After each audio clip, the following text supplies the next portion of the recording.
Hello and welcome. What the story say?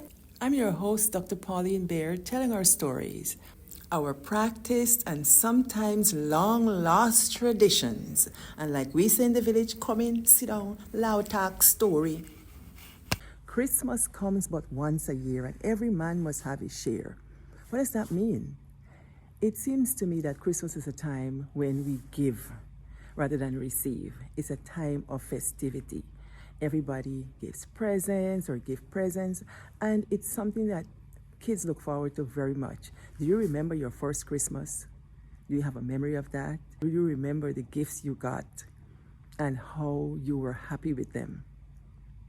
I remember the dollies, the plastic dollies where you can't comb the hair, hard as ever. When they found out a crack of the brook, that one. I remember that. I remember cap guns that my brothers had.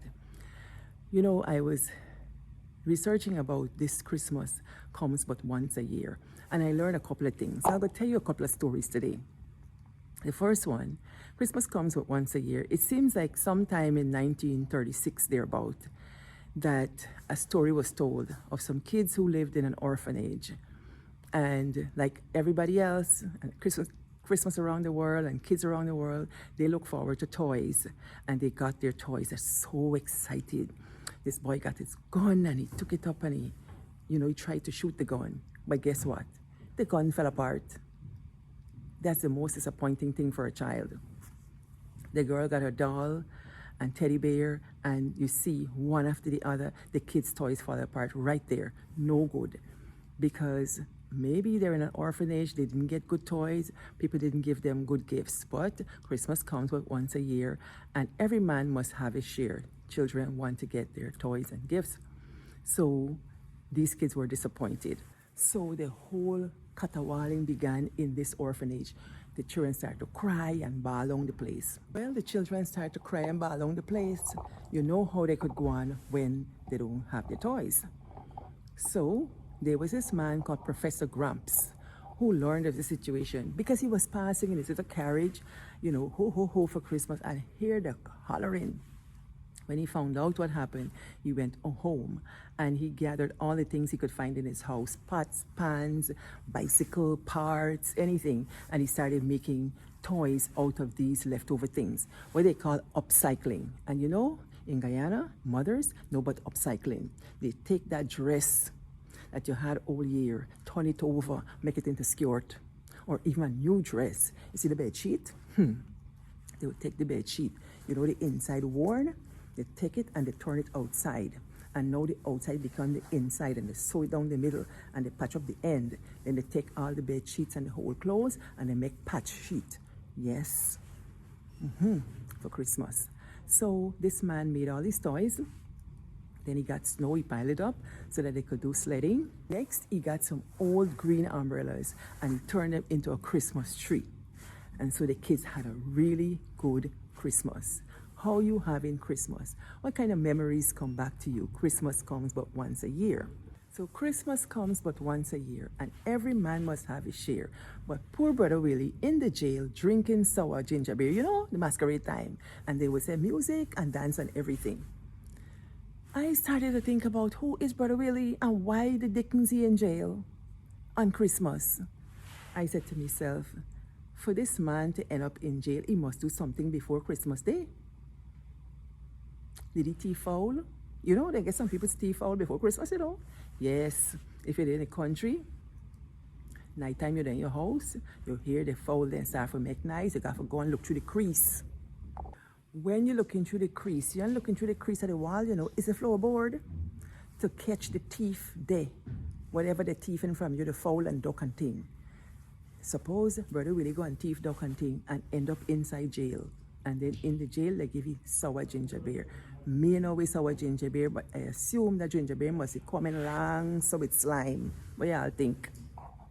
Or Brother Willie, like some of the old uncle them and so, drunk and disorderly. Some people just start for sport way before Christmas and then drunk and carrying on and badding up.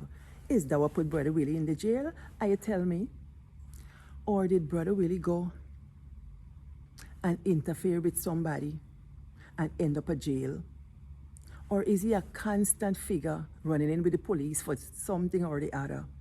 Me and know why Brother Willie in the jail? When I know why Sego in the jail. Yeah, I know about Sego. Let me talk about Sego. According to Dr. Vibert Cambridge in his book about the musical life of Guyana and the history and so on, I'm going to put the name of the book in the description. This book records a story that was carried in the Daily Chronicle in 1938. It seems as though there used to be a big phenomenon happening in Guyana on the East Coast. You see, in Mahaika, they had a hospital, that's a leprosy asylum. They call it Leper House. Mm-hmm. You know, they get a song. They say, no marry Micah man because they get leper. Mm-hmm. Or Mike Winnie man because they get leper. Well, this story is kind of facetious, but not everybody from the area get leprosy, but they did have a leprosy asylum in that area. And according to this 1938 story, written by a man named Potagi Pongos said they get a man named Sego. Sego was a regular escapee, especially around Christmas time. He would escape. And he had a plan, you know, where you see he escaped, the whole East Coast know all the way down. He would perform and carry on, and he get a following. Wherever he go, he's singing, he tune, he doing his thing, he drawing crowd all the way he going. Quite a performance. He would go all the way to town. And when he get to Georgetown, he would bring such crowds that they would be nice and carry on because apparently the man had style when he sing, he tune and dance, he tune, he throw down. So people call it, and listen, people get him money, you know. He go from yard to yard. Can you imagine? He going from yard to yard performing and getting him money. And he's a leper. Mm-hmm. Anyway, when he go to town, he just creates such a ruckus. And if the crowd bad up, the police got to come and break up the crowd because this thing out of control. Ever so often, when he performed like that, the police would come, break him up, and put him in jail. That's how Brother Sego went to jail. I wonder what Brother Willie do. A thing like that. Anyway, he there in jail, and then after a couple of morning, then carry right back at the leprosy asylum. So, y'all tell me, what does land people in jail upon a Christmas? It's a time that people do festivities, it's a time for merrymaking and all this stuff. But I can't help think but poor Brother Willie and why they're giving him sour ginger beer. Gosh, Christmas comes once a year. What is happening in Lot 12? Lot 12 is guy in a jail. What about the Mazzaroni jail? People was being there at Christmas time. What could have provoked this man to be there? So think about those things, and Merry Christmas.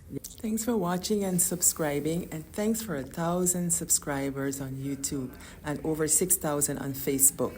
Y'all are good.